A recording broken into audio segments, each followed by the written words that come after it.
Hi friends, నమస్తే. Welcome back to our channel MK talks. అందరూ ఎలా ఉన్నారు? నేను బాగున్నాను, మీరు బాగుండాలని మనస్ఫూర్తిగా కోరుకుంటున్నాను. సో ఈ వీడియో అయితే థర్స్డే లాగండి, గురువారం. సో గురువారం నా డైలీ రొటీన్ ఎలా ఉంటుందనేది ఈ వీడియోలో అయితే చూసేద్దామండి.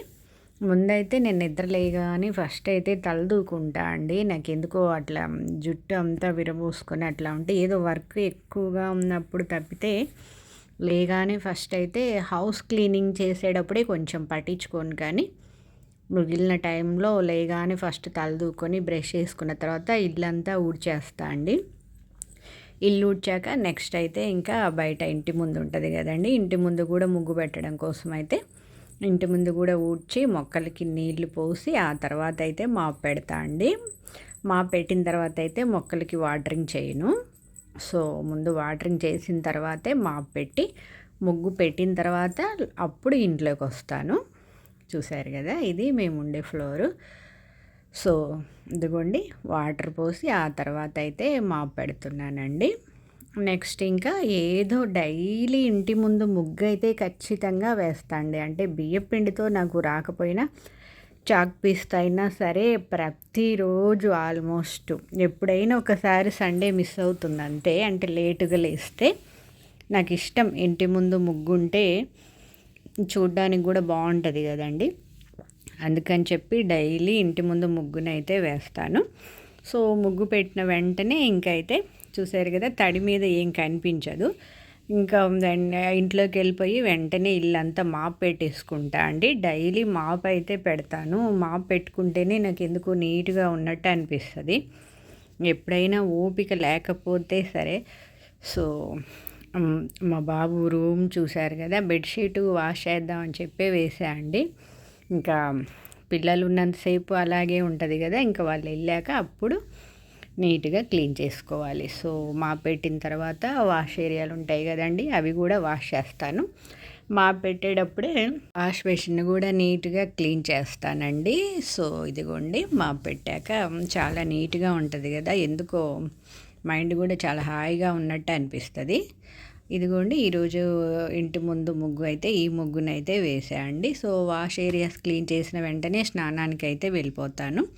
మా తులసి చెట్టు అనమాట, పెట్టుకోవడానికి ప్లేస్ లేక చిన్న కుండీలో పెట్టాను. తులసమ్మ దగ్గర కూడా దీపం పెట్టేసి అలాగే ఇంకా ఇంట్లో కూడా పూజ చేసుకుందామని చెప్పి నెక్స్ట్ ఫ్రైడే కదండి, అందుకని చెప్పి అమ్మవారిని క్లాత్తో తడిపిన క్లాత్తో అయితే తుడిచి అప్పుడప్పుడు కడుగుతా అండి. కానీ ఎక్కువ కడిగితే కూడా పోతుందని చెప్పి క్లాత్తో తుడుస్తాను.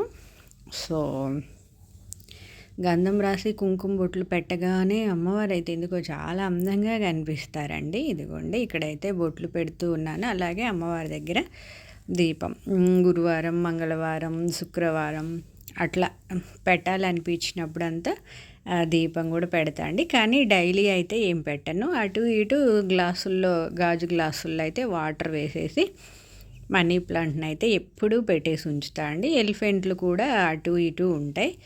సో షోకేజ్లో నాకు అదే ఆ ఏరియా బాగా నచ్చుతుంది. సో ఇక్కడైతే ఇదిగోండి, నా పూజ అయితే పెద్దగా డెకరేషను, అలంకారాలు అట్లంతా ఏ ఉండవండి. సింపుల్గా 2 దీపాలు పెట్టేసి ఏదో ఒక నైవేద్యం పెట్టి పంచపాత్రలో నీళ్ళు పెడతాను. మనకి చెట్టుకు పూసిన పూలు అయితే ఎక్కువ పెట్టవచ్చండి, కానీ కొన్న పూలు కదా, అందుకని చెప్పి ఒక్కొక్కటి పెడతాను. కానీ డైలీ పెడతా అండి. శుక్రవారం అని చెప్పి ఎక్కువ పెట్టి అట్లా కాదు, డైలీ ఒక్కొక్క పువ్వు అయినా పెడతాను. ఫ్రైడే, సాటర్డే అట్లయితే ఇంకొంచెం ఎక్కువ పెడతాను అంతే. సో పూజ అయిపోయిన తర్వాత ఇంకా వేడి నీళ్ళు, పాలు అయితే పెట్టేసి మా వారికి అయితే కాఫీ కలిపించా అండి. సో ఇంక ఇక్కడైతే ఇంకట స్కూల్ టైం అయిపోతుంది కదా, ఇంకా టిఫిన్ చేస్తున్నాను. రాత్రి అన్నం వండితేను ఎవ్వరు తినలేదండి, ఆ రైస్ అయితే అట్లే మిగిలిపోయింది.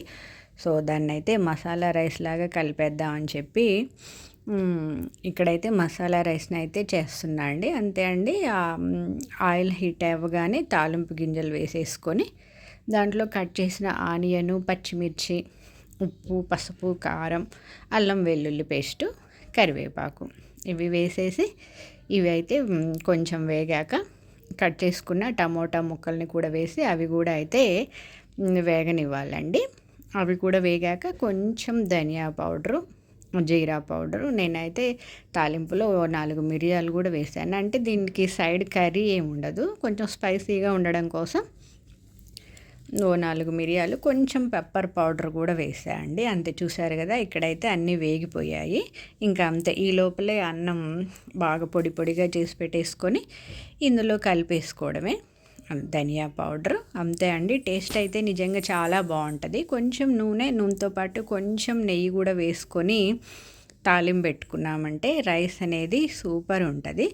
లాస్ట్లో కొత్తిమీర వేసేసుకోవడమే. నేను అన్నం మిగిలినప్పుడు అంతా మోస్ట్లీ ఇలాగే చేస్తా అండి. మరి నైట్ వండింది ఇంకా వేస్ట్ అయిపోతుంది కదా, అందుకని చెప్పి. సో ఇంకా టిఫిన్ తినేసి మా బాబు వెళ్తారు. మా వారికి అయితే బాక్స్ ఇచ్చేస్తాను. మా వారు కూడా వెళ్ళిపోయాక ఇక నేనైతే వెంటనే బట్టలు అయితే తడిపి పెడతా అండి. నేను వాషింగ్ మిషన్కి వేసినా సరే బట్టల్ని మాత్రం తడిపే వేస్తాను. ఎక్కువ ఉంటేనే వాషింగ్ మిషన్కి వేస్తా అండి, తక్కువ ఉంటే మాత్రం నేనే ఉతుకుతానన్నమాట. నాకు కొంచెం అలవాటే బట్టలు ఉతుక్కోవడం. ఈ మిషన్కి వేసే కంటే కూడా ఎందుకో నేను ఉతికితేనే బట్టలు అనేవి త్వరగా అయిపోతాయండి. అంతే. ఇక్కడైతే ఇంకా టిఫిన్ తిన్న తర్వాత మా బాబుకి అయితే బూస్ట్ కల్పిస్తున్నా అండి. నేను తనకి వైట్ షుగర్ ఏం వేయను, ఇది బ్రౌన్ షుగర్ అని చెప్పి చాలామందికి తెలిసే ఉంటుందిలేండి.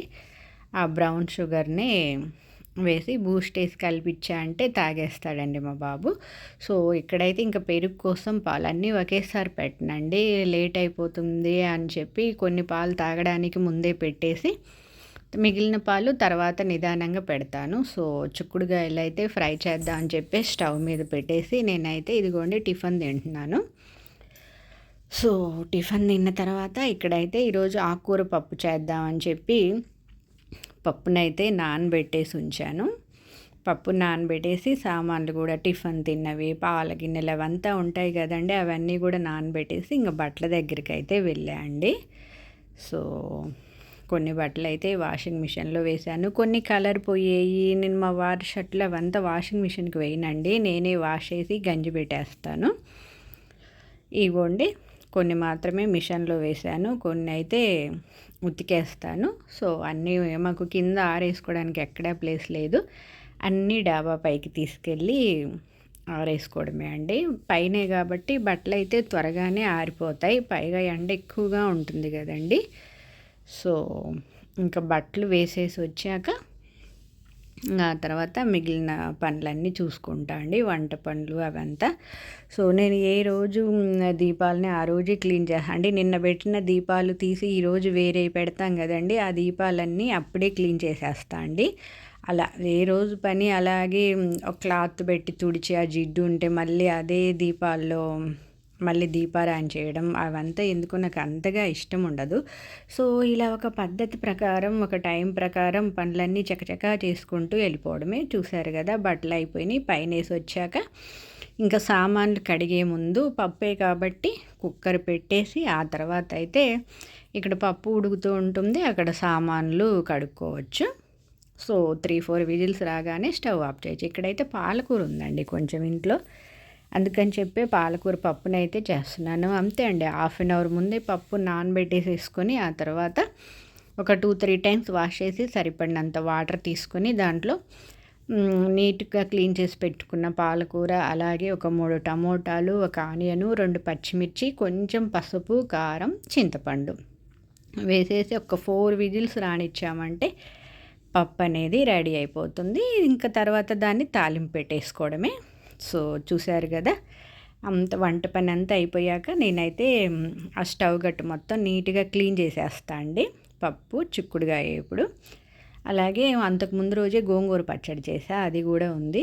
సో ఇక్కడైతే ఇదిగోండి కిచెన్ మొత్తం నీట్గా క్లీన్ చేస్తా అండి. నేనైతే మోస్ట్లీ ఎప్పుడు సామాన్లు అప్పుడే కడిగేస్తూ ఉంటాను. ఆఫ్టర్నూన్ నుంచి అంత ఎక్కువ గిన్నెలు ఉండవులేండి. సో వర్క్ అంతా అయిపోయే లోపలే టైం 12 అయిపోయిందా, నెయ్యి ఉంది కదా అని చెప్పి అరిసెలను అయితే చేసా అండి.